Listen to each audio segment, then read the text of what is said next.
Chapter number 1 10th biology का lecture number 5 पढ़ रहे हैं। तो आज का जो हमारा टॉपिक है वो है स्मॉल इंटेस्टाइन। स्मॉल इंटेस्टाइन छोटी आंत को कहते हैं। तो छोटी आंत मैदे के बाद जो डाइजेस्टिव सिस्टम का पार्ट है उसको क्या कहते हैं, स्मॉल इंटेस्टाइन। और ये स्मॉल इंटेस्टाइन इनके छोटी आंत है क्या, एक बालदार नाली होती है जो तकरीबन 7 मीटर लंबी होती है।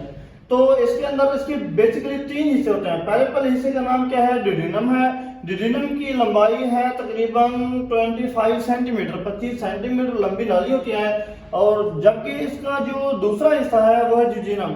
तो इसकी जो लंबाई है इसके 2.5 मीटर लंबी नाली है। और उसके बाद है इलियम। इलियम की लंबाई तकरीबन 4 मीटर है।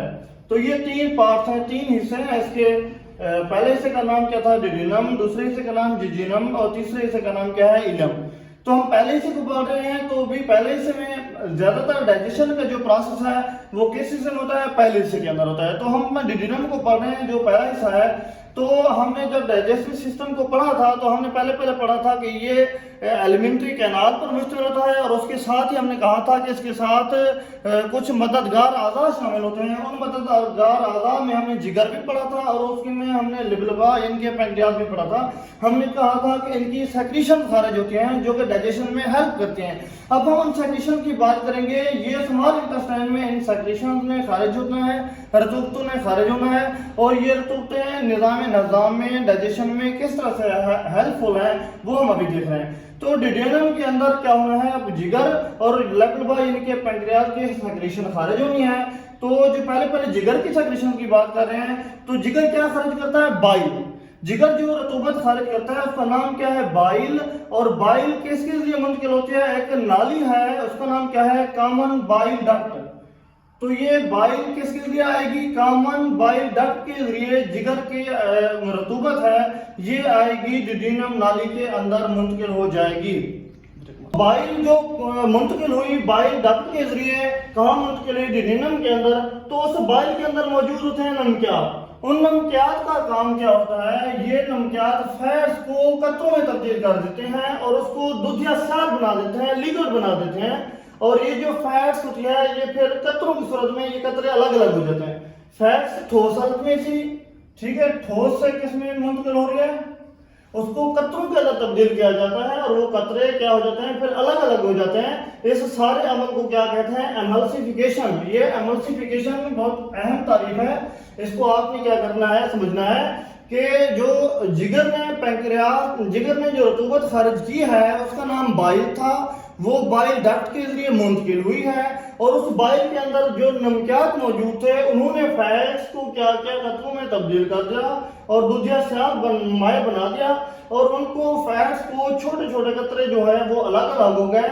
और इन कतरों में तब्दील करने का जो अमल है उस अमल को हम क्या कहते हैं, एमल्सिफिकेशन। एमल्सिफिकेशन क्या है, बाइल में नमकियात फैट्स को कतरों में बदल देते हैं और दूधिया स्याह माए बनता है और फैट्स के कतरे अलग अलग हो जाते हैं। इस अमल को क्या कहते हैं, एमल्सिफिकेशन। ये एक अहम तारीफ है।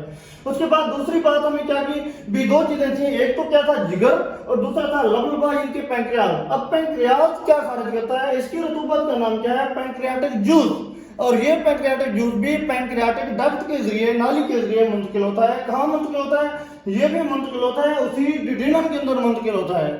और डिड्यूनम में मुंतकिल होता है, ये डायरेक्ट डिड्यूनम में मुंतकिल नहीं होता बल्कि ये कॉमन बाइल डक्ट में मुंतकिल होता है। जिस तरह से हमने जिगर की रतूबत को कहा था कि कॉमन बाइल डक्ट में मुंतकिल होती है।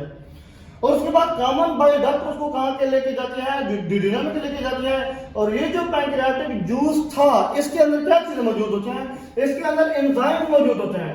वो एंजाइम कौन कौन से हैं, उसमें ट्रिप्सिन भी मौजूद है, पैंक्रियाटिक अमाइलेज मौजूद है, लाइपेज मौजूद है। ये 3 एंजाइम है। और इन एंजाइम का काम क्या है, ये लाइपेज लिपिड्स की डाइजेशन के लिए, ये कार्बोहाइड्रेट की डाइजेशन के लिए, ये प्रोटीन की डाइजेशन के लिए हेल्पफुल होते हैं। ये ट्रिप्सिन, पैंक्रियाटिक अमाइलेज और लिपिड क्या करते हैं, प्रोटीन, कार्बोहाइड्रेट और लिपिड्स की डाइजेशन का इससे यहाँ पर इनके जरिए क्या होता है, मुकम्मल होता है। और साथ ही एक तो पैंक्रियाटिक जूस में हमने बताया ये एंजाइम थे, ये डाइजेशन में हेल्पफुल थे, डाइजेशन करा रहे थे। और दूसरा इसके अंदर होता है सोडियम बाइकार्बोनेट। सोडियम बाइकार्बोनेट क्या है, साल्ट है। तो हमने पीछे काइम पढ़ा था, तो काइम की तेजाबियत को क्या कर देते हैं, ये साल्ट न्यूट्रलाइज कर देते हैं। मीन उसकी जो एसिडिटी होती है नमकियात उसको क्या कर देते हैं, न्यूट्रलाइज कर देते हैं। और इसके साथ ये इसका पैंक्रियाज का काम यहाँ पर मुकम्मल हो जाता है। इस पैंक्रियाटिक जूस का काम क्या था, अभी इसके अंदर दो चीजें शामिल थी, एंजाइम शामिल थे, उन्होंने डाइजेशन की, प्रोटीन कार्बोहाइड्रेट लिपिड्स की, और उसके साथ सोडियम बाइकार्बोनेट मौजूद था जिसने कायम की तेजाबियत को न्यूट्रलाइज कर दिया। उसके बाद और चीज जो रहती है वो है इंटेस्टाइन की दीवारों के अंदर भी ग्लैंड मौजूद होते हैं। जो इंटेस्टाइन की दीवारें हैं उनके अंदर जो ग्लैंड हैं वो भी क्या करते हैं, एंजाइम खारिज करते हैं। उन एंजाइम का काम भी क्या होता है कि तमाम किस्म की जो खुराक है, चाहे प्रोटीन, चाहे कार्बोहाइड्रेट टाइप है, लिपिड टाइप है, तमाम किस्म की खुराक को डाइजेशन करने में अहम किरदार अदा करते हैं।